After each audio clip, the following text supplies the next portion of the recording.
Hello everybody. We have done various things here. We have covered context, we have covered competence. We are now talking about intercultural communication today, and just for revision, we've talked about context, we've talked about the importance of context in intercultural communication, we have talked about the importance of context in business, we have talked about context in international communication. We have talked about communicative competence, what it means to be communicatively competent. We have talked about what it means to be competent in your communication, in your interactions. We have talked about interpretive competence. We have talked about intercultural competence as proposed by Spitzberg. Within this, we have talked about the individual system. We have talked about the episodic system. We have talked about the relational system. We have also talked about identity and competence. We have talked about what it means to have a particular identity, what identity means for you. We have talked about what cultural identity is. We have also talked about what competence in identity or in your cultural identity could mean, or competence with respect to your cultural identity could mean. Okay. Just for revision purposes, cultural competence is the demonstrated ability to enact a cultural identity in a mutually appropriate and effective manner. Let's just focus on this definition. Let me remind you again, and I'm going to keep repeating this in every lecture. Cultural competence is the demonstrated ability to enact a cultural identity in a mutually appropriate and effective manner, which means competence has to happen. Communication has to happen between two people. Communication is not dependent on one individual alone, and your competence depends on how comfortable the other person feels in your presence, how effectively the other person is able to understand your message and act upon it. And that is what intercultural competence is all about, or communicative competence is all about. Intercultural competence is the reinforcement of culturally different identities that are salient in that particular situation. So, I had asked you to think about how a discussion on identity and cultural identity can be relevant to training in international business communication. This is a course on international business communication, okay, which means that culture has to play an important part in this. Culture is an important aspect of international business communication. We are not only talking about geographical boundaries. You can be intercultural within the same nation. India is as diverse as it gets. You go to the metropolitan cities and every second person you find on the street belongs to a different state. For people who don't belong to India, I can suggest a website by the National Informatics Center. The address is www.nic.in. You can go to this address and you can look at the National Informatics Center and the website put up by the National Informatics Center and find out how diverse India is. For people from India, you know what I'm talking about. I'm sure you have been to or visited some big city at some point in your lives, and you have seen that you will find people from all different states of the country converging in common places, interacting with each other, working with each other, enjoying life with each other, sharing festivals, sharing their cultural backgrounds with each other in big cities. So that is how intercultural India is, even though we get clubbed as one nation when we step outside the country. But when we come back into our country, we really realize how diverse we are.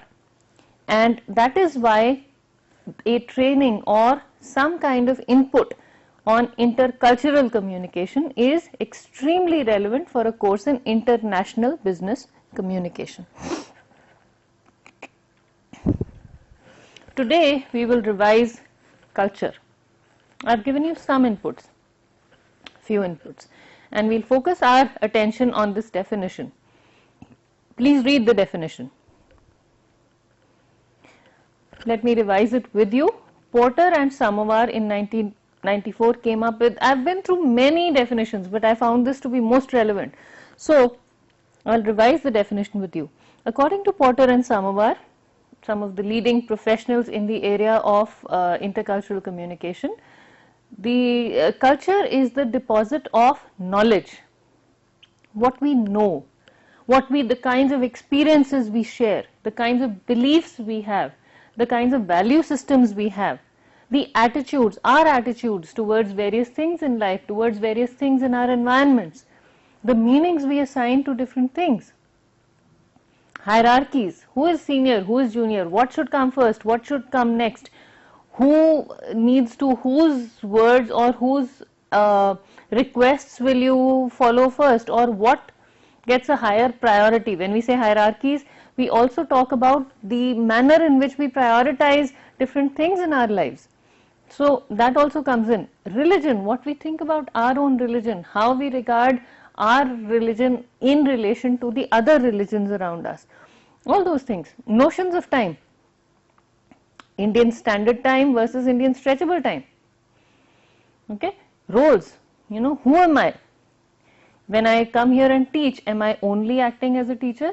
Or am I also wearing that hat? In the back of my mind, I am thinking about my family. In the back of my mind, I am thinking about some friend who's in trouble. In the back of my mind, I have all these different roles that I play in my life.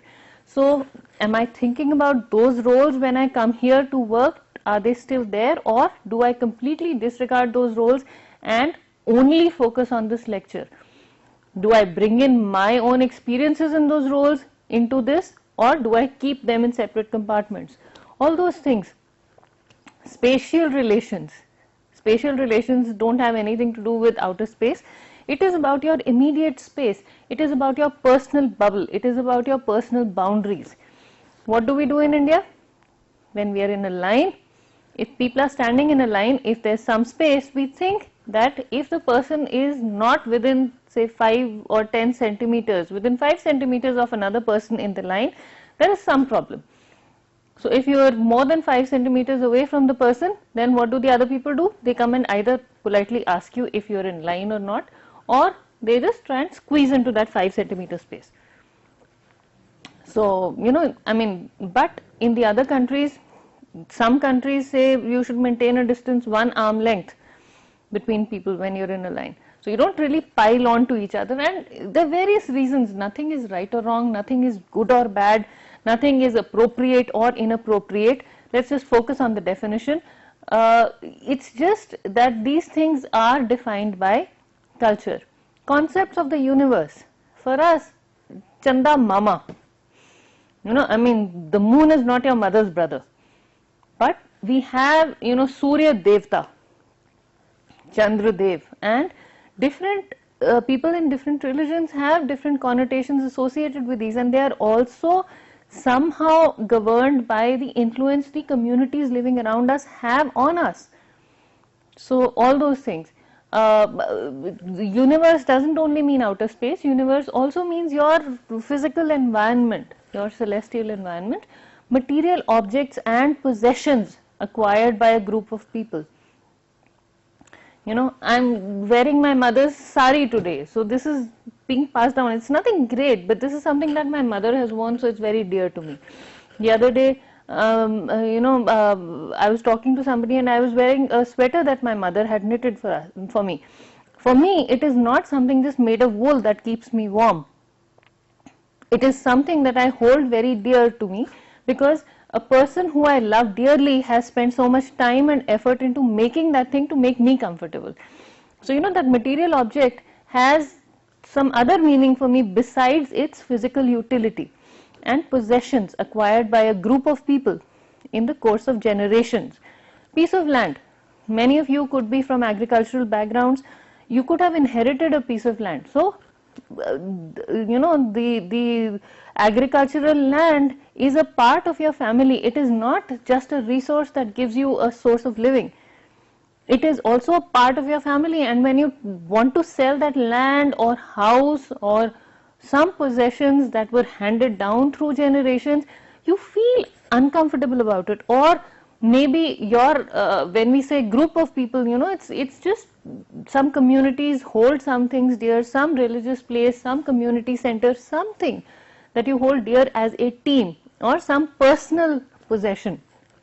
And all these things, the deposits of all of these things that have been acquired by a group of people in the course of generations. You don't do these things in one shot. These things come through generations. Values are passed down from our elders, and they are told to us, and we see our elders doing something and we sort of learn from them. We learn from the significant others in our environment, and these are passed down by these group of people. They are acquired and passed down by these people in the course of generations through individual and group striving. You have worked hard yourself. You've also been part of a team, and the team does not necessarily have to be a team at work. It is your family is your team. All you cousins got together and worked for your aunt's marriage, or something like that. So all these things, I mean, this is something small, but you could be taking bigger decisions as a community, as a team of people. So all these things contribute to our definition of our culture. It is a very complex, chaotic concept.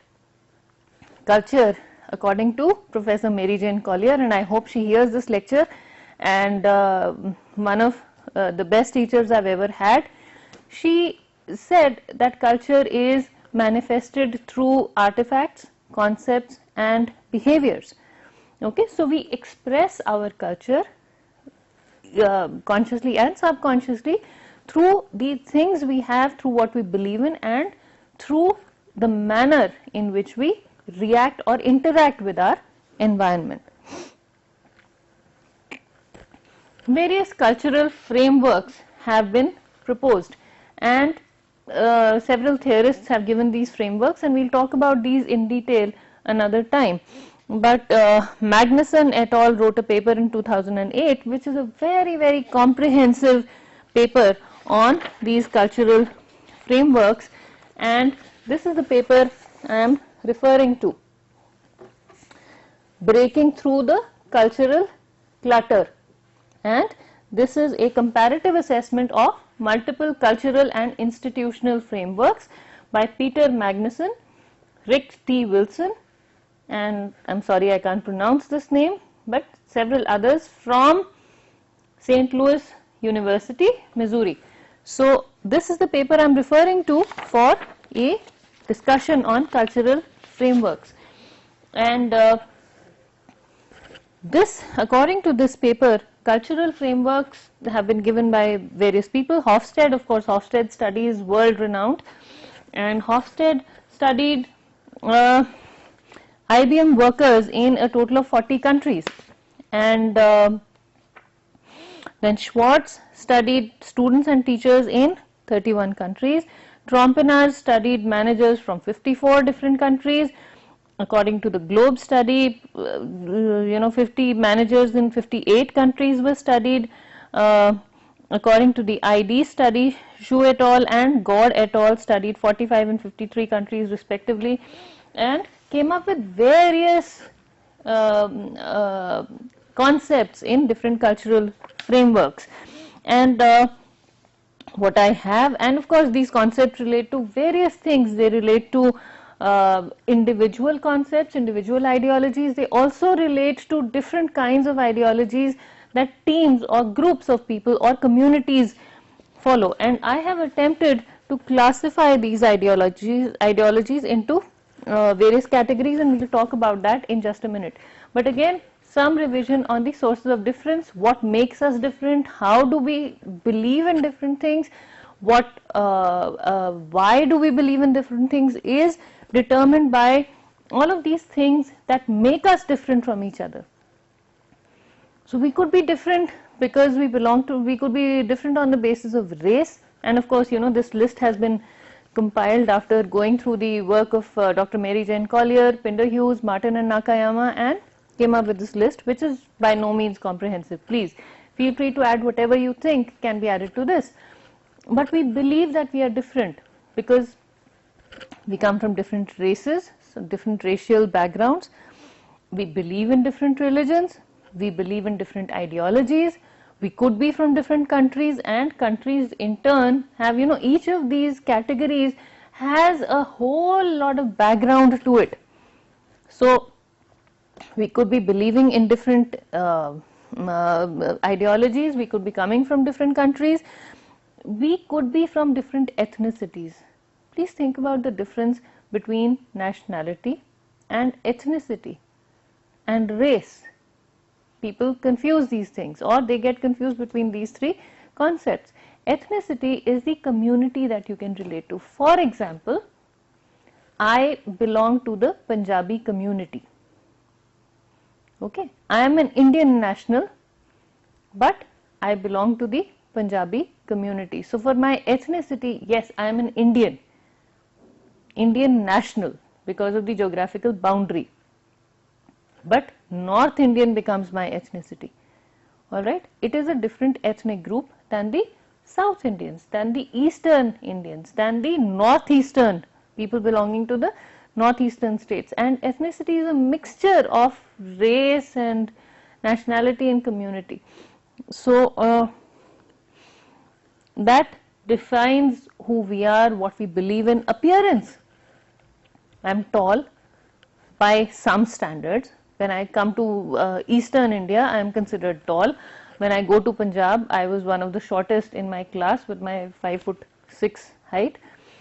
So, again, we'll come to the body structure later, but what I look like, my physical attributes, the shape of my eyes, the color of my hair, all this contributes to my appearance. Personal artifacts, what I carry on my person, I prefer the color black, so I carry everything black, but I think it's a neutral color and it saves me the trouble of hunting for matching artifacts. But things that things that you relate to. So personal artifacts again define you. You could have somebody else who prefers to take everything matching. Textures could be matching. There are some people who like universal textures. So different people believe in different things. Body structure, height, weight, height-weight ratio, all those things have a big impact on what you believe about yourself and how other people perceive you and how other people perceive what you could be doing next. People who are obese or who are overweight are perceived to be non-serious for whatever reason, and there have been studies conducted on this. People believe that people who are obese or who are overweight or who are not physically fit will not be very serious about their work, and the reasoning behind that seems to be that if you're not serious about your own health or about your own physical appearance, why would you want to be serious about, or how can they believe that you will be serious about the work they assign to you? So that could be the reason. On the other hand, coming from such a group myself, I know that the reason I have gone out of shape is because I was so focused on my work. I did not have the time, and I still don't seem to have a lot of time and energy for physical exercise, because I'm always trying to make sure that my work is as good as can be. So we have both sides of the coin, but we have different perceptions, so I can understand what other people must be feeling. But anyway, there seems to be this belief in a lot of places that tall people and people with a proportionate body structure, whatever that's supposed to mean, the ideal definition of proportion is elusive, really elusive. What is proportionate, what's disproportionate is quite relative as far as beliefs go. But that also differs from person to person, but people believe that people who are tall and broad-shouldered will generally be more classy, will generally be more polished in the manner in which they work. May be right, may not be right, I don't know. Behavioral style, extroversion, introversion, outgoing, meticulous, all those things sort of contribute to your behavioral style. Gender, I don't need to, I think, elaborate on this. Some professions are typical man professions, some professions are typical woman professions. So all these things, if you find a woman who's a professor of aerospace engineering, it is becoming more and more accepted in a place like India, but from say a more conservative community, a professor of aerospace engineering, a woman professor of aerospace engineering would, people, even though teaching is supposed to be a woman's profession or equally a woman's profession as a man's profession, but people would probably not expect to be a woman in this branch of engineering. So again, we have, and if she is there, then different opinions are associated with her. Sexual identity, I hope I'm not politically incorrect here, but in a conservative place like India, we are still a little reserved in our acceptance of different sexual identities. Heterosexuality seems to be the most appropriate form of sexual identity, and homosexuality is still something that people don't want to talk very much about. So it is not as acknowledged. I won't say accepted, but people don't want to acknowledge its existence, and it's just a different way of life. But we are still a little reserved in our acknowledgement, in our acceptance of different sexual identities, and our behavior towards any indication of a different sexual identity varies in different situations. Age. If I were standing here with white hair, probably you would listen to me a lot more than you could be listening to me at this point. If I came here in jeans, short hair, you would probably not want to pay any attention at all. So, if I looked younger, if I looked as if I was in my early 20s and I was talking about all this intercultural communication, you would probably not want to pay any attention to me. So, and or if somebody senior, I mean, we attribute so many things to different age groups. So all those things make us different from each other. Family constellation. Family constellation is another thing that defines our differences. If we come from nuclear families versus joint families, and if you tell somebody that you're from a nuclear family, single child home, people will say, well, you're more adjusting. Single child home, people will say that you've never been exposed to sharing things with people. So you don't have any siblings, so you may not know how to share, and you could be the most open, most lovable, most selfless person, but people will have that impression about you, as opposed to somebody from a joint family. People will say, if you come from a joint family, you've always had people in and out of your life, so you don't really have a very closed personal boundary. And we have these things, we have other opinions associated with people from single parent homes, with people from parents who've had a second marriage, all those things. So we have certain ideas associated with people coming from different families. If you have older brothers, your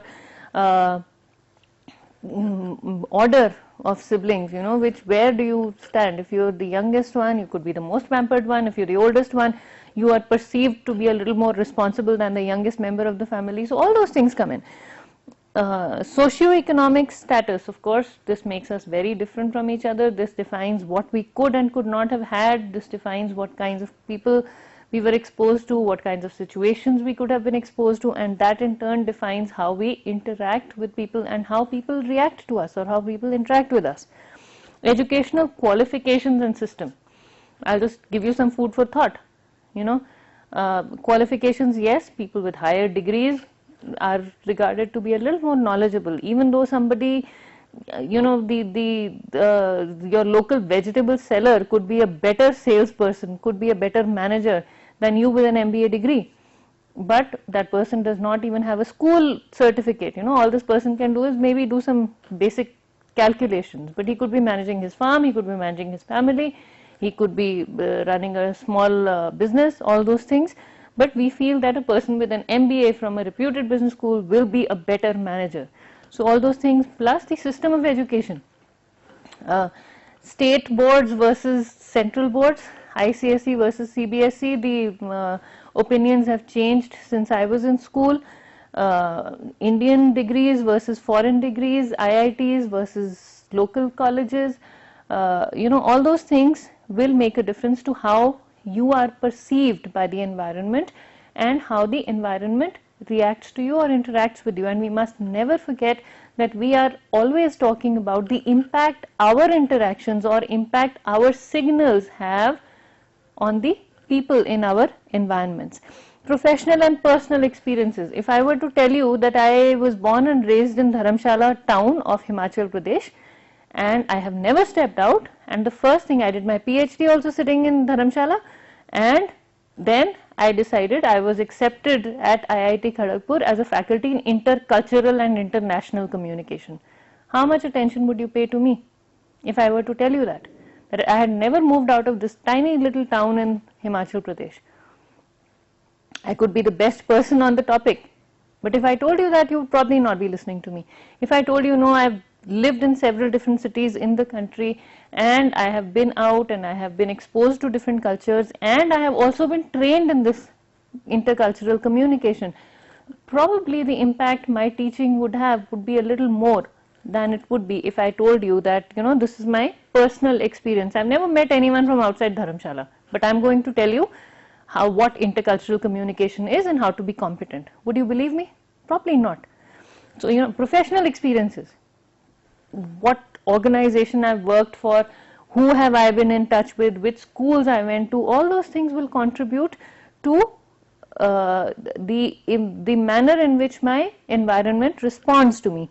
My occupation makes me different from others. You know, we have a different opinion about doctors, we have a different opinion about teachers. If you're in the teaching profession, your opinion of teachers will be different from the opinion of others about teachers, or opinions of those who are not in the teaching profession about teachers.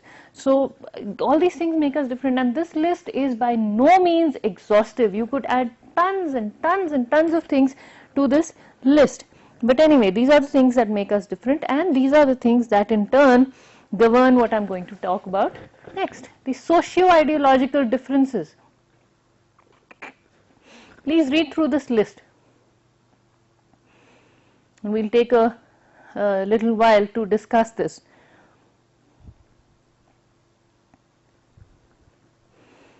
We'll talk about high and low context cultures in the next class. We'll talk about the contextuality of cultures in the next class. But today I just want you to start thinking about what our beliefs can be, you know, where our beliefs can lie. Now, we are also different because of the things discussed on the previous slide. What are the manner in which we behave in our environment changes, and these are some of the areas in which we could behave differently with others. Let's talk about the first one, boundaries, specific versus diffuse. In some cultures, everybody's business is everybody's business, especially in the rural areas in India or even in other countries. You're constantly in and out of each other's lives. In Western cultures, your boundaries are very clearly defined. You have a personal bubble. People are not supposed to cross a certain line when they are talking to you. When I go home, my cousins ask me, okay, so how much money do you make? What is your monthly salary? What is the number written on your monthly paycheck? You know, what scale are you at? And it's considered an absolutely acceptable form of communication, and I feel uncomfortable. But they said, no, you should never ask a man's salary and a woman's age. Well, what about the woman who's earning?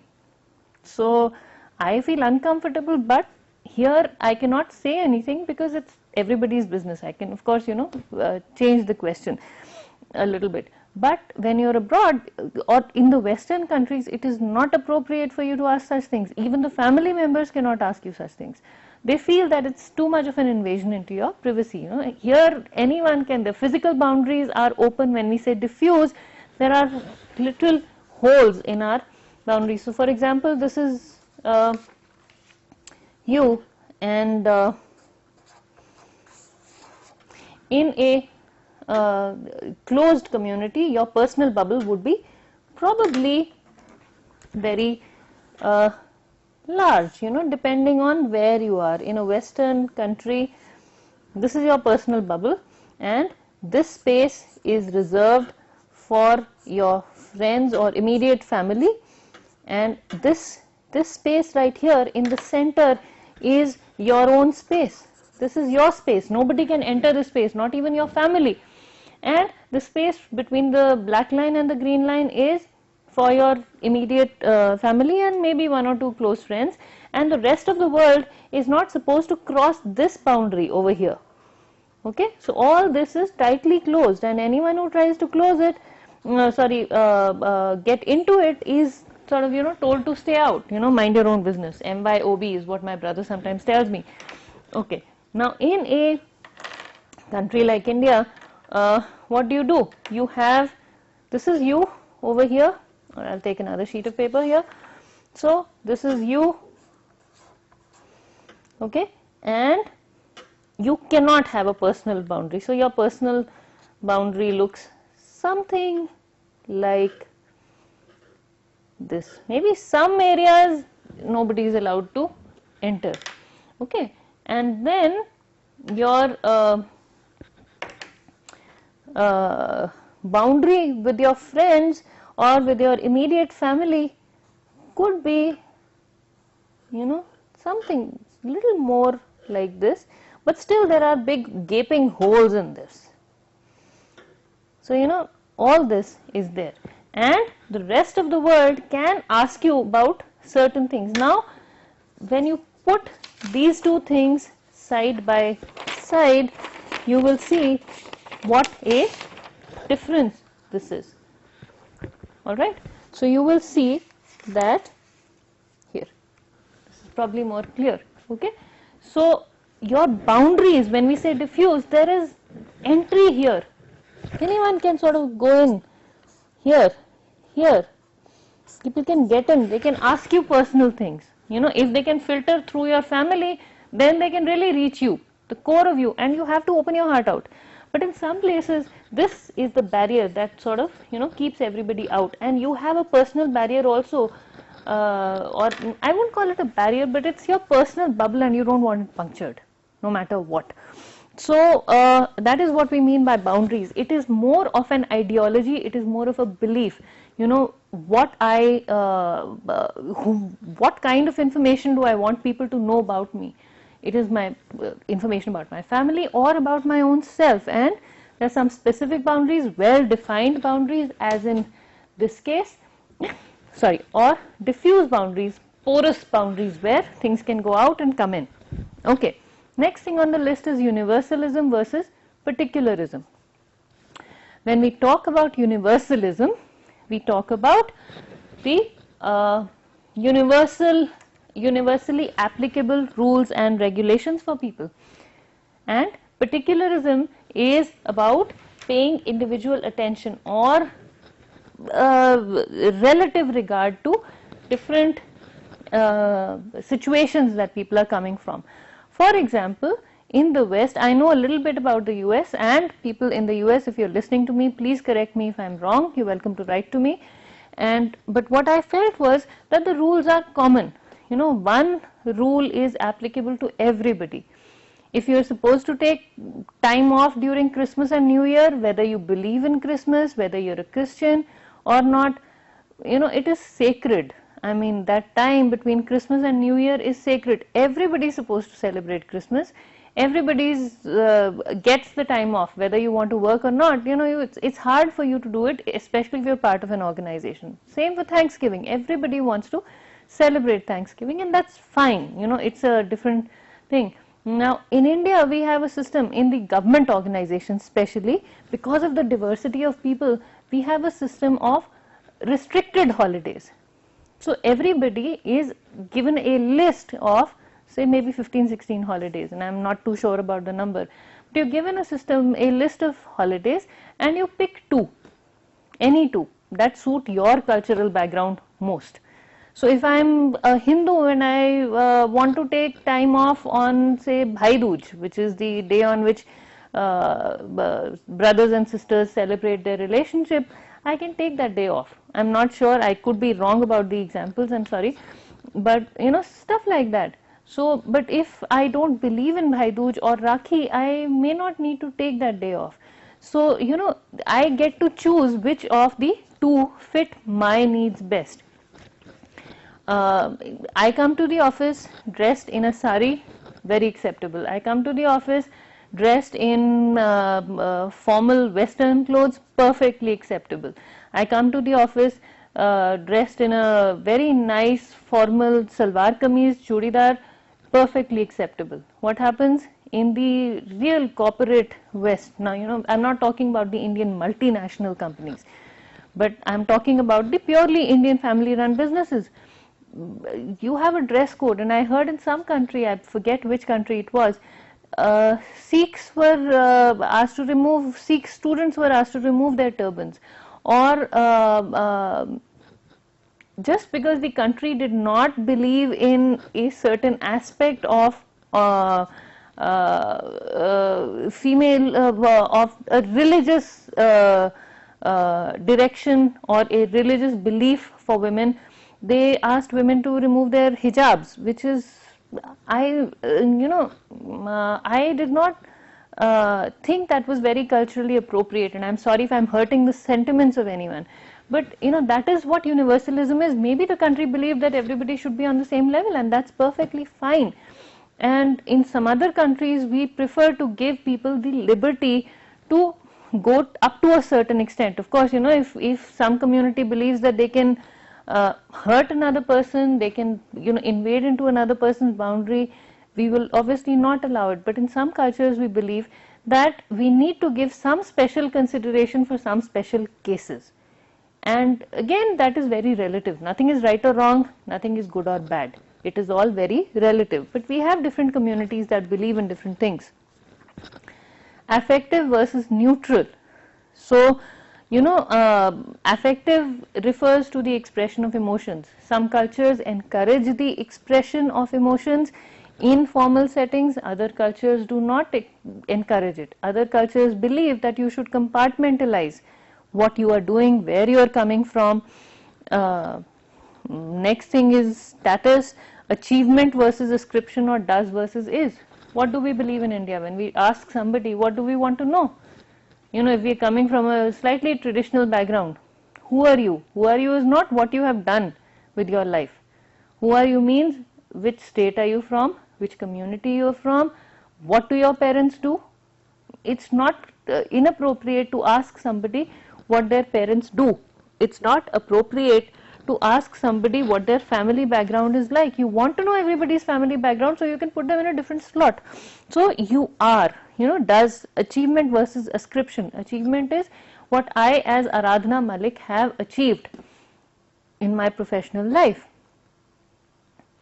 Okay, who my parents are, what my brother does is of no use to anyone, and if I try and tell them that, they will not appreciate that. Whereas in India, you know, if I mention my grandfather's name to somebody, they would start looking at me differently. Or if I mentioned something that my cousin had done or the profession of my cousins, it would make a difference to how people perceived me.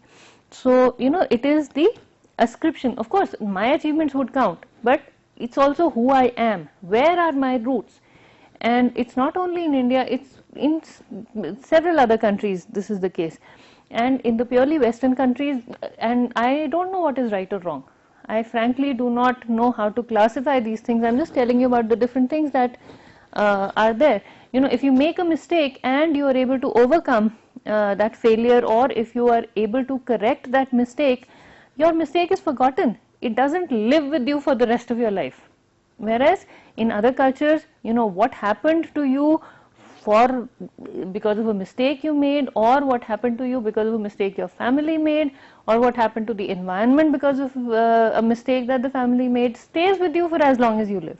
So, you know, it's does versus is. What I did in the past 5 or 10 years is more important than what my ancestors did 5 or 10 generations ago. So, that is what different cultures believe in. We'll discuss this again, but I just want you to start thinking about these things, and my status is determined by these things. Nature. Some cultures believe that a tree is a piece of wood. Excuse me. some cultures believe that tree is just timber. It can be used for fire, it can be used to build houses, it can be used to make different pieces of furniture, but it's just a resource. You cut one tree, you plant another tree, and that's it. Other cultures believe that the tree is not only a source of wood, it's not only a resource, it is also a shelter for the animals living in it. It is also a living thing, and if a tree that some ancestor planted in your backyard dies, I mean the whole family feels sad. You don't just cut up the tree and say, okay, great, now yes, the tree is dead and it's not bearing any more fruit, so let me cut it up and use it for fire or furniture or whatever. So that's not the case. If something happens to the tree, you feel sad. Animals, animals are not only for food. Chickens, you get attached to your chickens. It's not like, if this is my pet, this chicken is my pet and the other chicken is my food. It's not like that. It's all sort of, these things are intermingled. And again, another disclaimer, I don't know what is right or wrong. And I'm not asking you to categorize things into rights and wrongs. Just try and see the differences in what people believe and how they believe in these differences. Gender equality. Women and men are equal. I wouldn't agree with that. Women have different strengths, men have different strengths. Women have different weaknesses, men have different weaknesses, but different cultures believe in different things. You get paid for the number of hours you put in. Whether you're a man or a woman, you get paid the same. But if you're not able to put in those many hours, your salary will be different.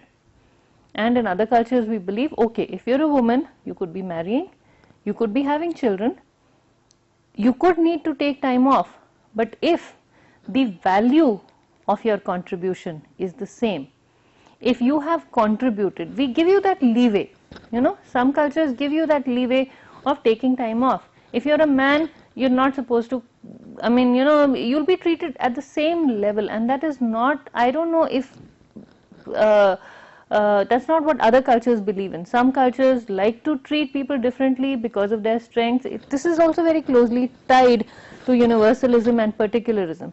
And so, this varies from culture to culture, what we believe about the equality of genders. Equality is not relative, it is absolute in some cultures, the gender equality. In other cultures, gender equality is relative. You see things from in different perspectives. Power distance. Power distance means where do you consider yourself in the scheme of things? How far you think you are from a senior at work professionally. So all these things will, this varies. Some organizations are flatter, some are horizontal, some are vertical. And power distance has its own benefits. It has its own problems. In some cultures, you feel that you can very easily approach your boss, just walk into your boss's office and, ask the boss anything. In other cultures, you have to go through proper channel. It's a very cliched phrase, but we have to go through proper channel. Okay. Uncertainty avoidance. Again, a very important concept. Some cultures believe in removing all kinds of uncertainty from their environment. Some cultures believe in in knowing everything beforehand, so the uncertainty can be avoided in their environment. The other cultures are more prepared to take risks. They say if you are well prepared, in one type of culture we'll say, okay, the onus of my effectiveness or the reason why I will be effective in a particular culture lies in the circumstances that are presented to me. So if the circumstances are amiable, I will be effective. Okay, if I can avoid uncertainty, if I am able to assess these circumstances, I will be okay. Another culture believes that if I am okay, you see where the locus of control is. One culture believes that somebody else has the control, somebody else has the power over my effectiveness. Another culture believes that if I am okay, if I am well prepared, I don't care what comes my way. Now again, I don't know what is good or bad. Maybe we need a mix of both, but uncertainty avoidance is something that in turn impacts the manner in which you negotiate your identities, the manner in which you present yourself, the manner in which you interact with your environment, the manner in which you respond to your environment. You want to reduce the uncertainty, so you try and get as much information from your environment. Or you sort of have a lot of intrapersonal communication. You equip yourself with all the tools necessary to deal with any situation. That will have an impact on how you react with or how you interact with your environment. Individualism versus collectivism. That is another thing that cultures believe very differently in. Some cultures believe, again, this goes back to this notion of boundaries right here, diffuse and specific boundaries. So individualism is, this is me, this is another person with a personal bubble, this is another person with a personal bubble, this is another person with a personal bubble. If we need to work together, we just have to get closer to each other, okay?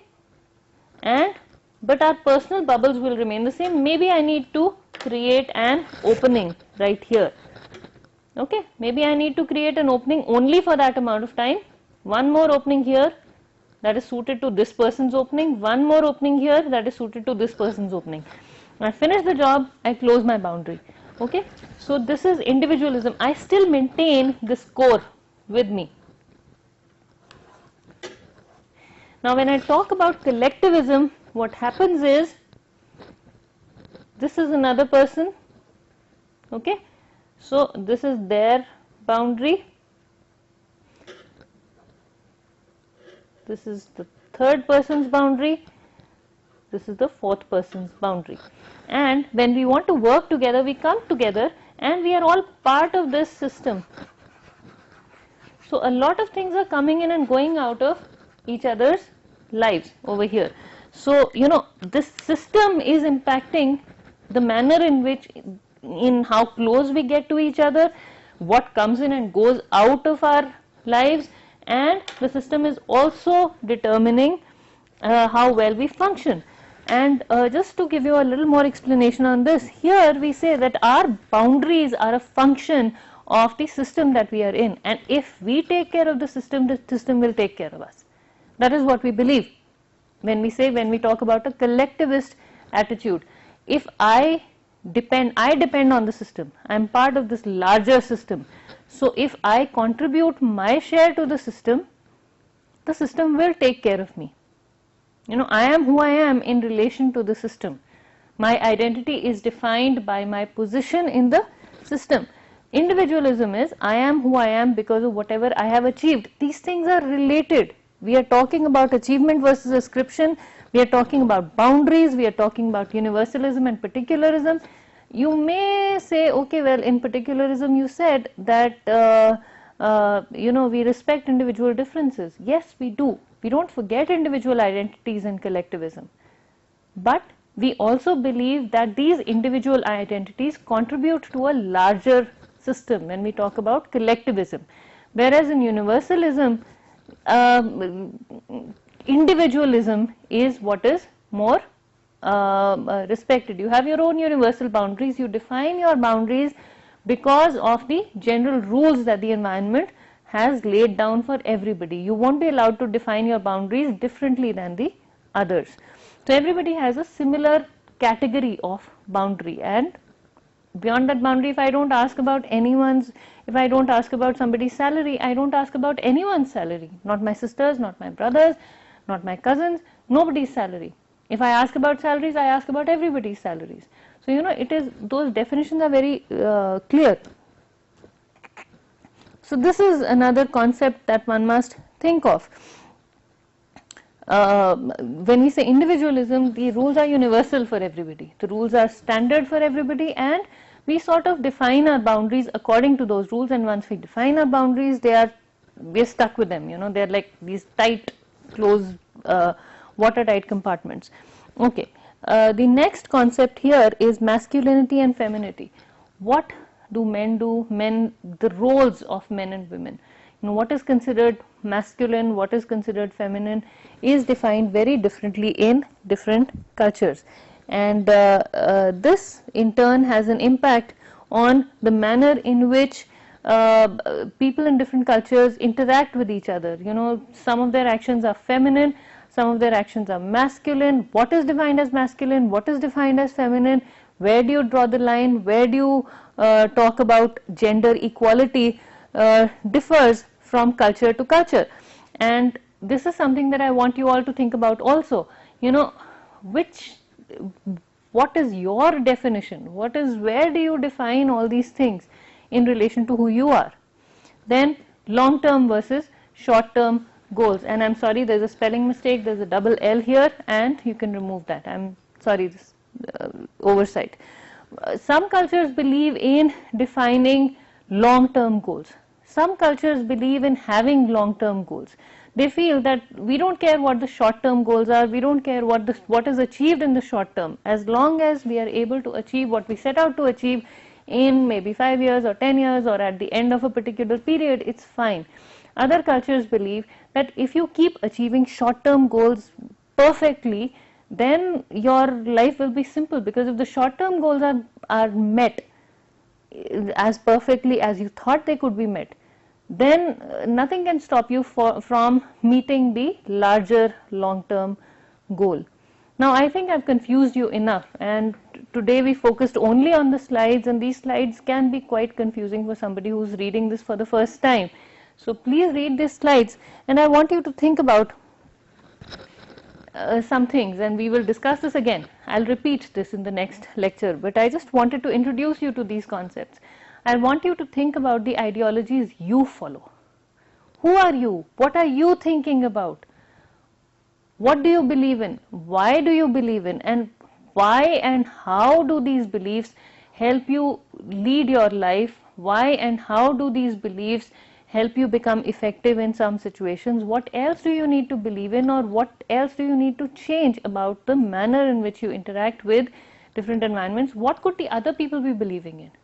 Please think about not only what you believe in, think also about what other people could be believing in and why they could be believing in different things.